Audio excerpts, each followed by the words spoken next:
তর্পণ অনুষ্ঠানের সময় গঙ্গার এক ঘাটে জল ভর্তি কলসি নিয়ে ওঠার সময় সিঁড়িতে পড়ে যান এক গর্ভবতী মহিলা।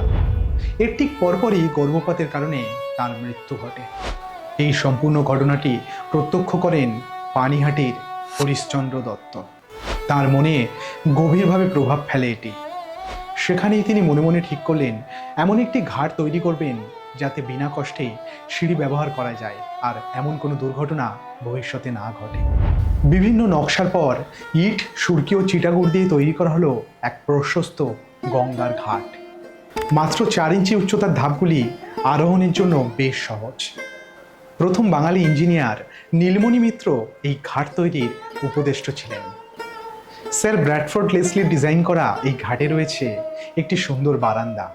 হরিশ্চন্দ্র দত্তের মৃত্যুর পর তার পুত্র নবীনচন্দ্র দত্ত 1213 বঙ্গাব্দের এই ঘাটের পাশেই তৈরি করেন 12টি শিব মন্দির।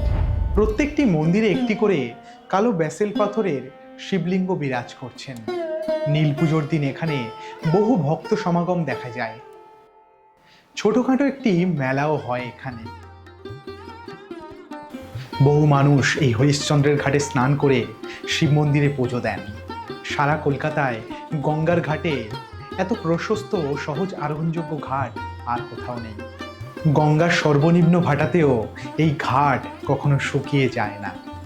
ভাস্কর্য, শিল্পকর্মের নিদর্শন এই স্থাপত্য সমাজের প্রতি আমাদের দায়িত্ব ও মানুষের প্রতি মানুষের ভালোবাসার স্মৃতিসৌধ হয়েই রয়ে যাবে আগামী দিনে।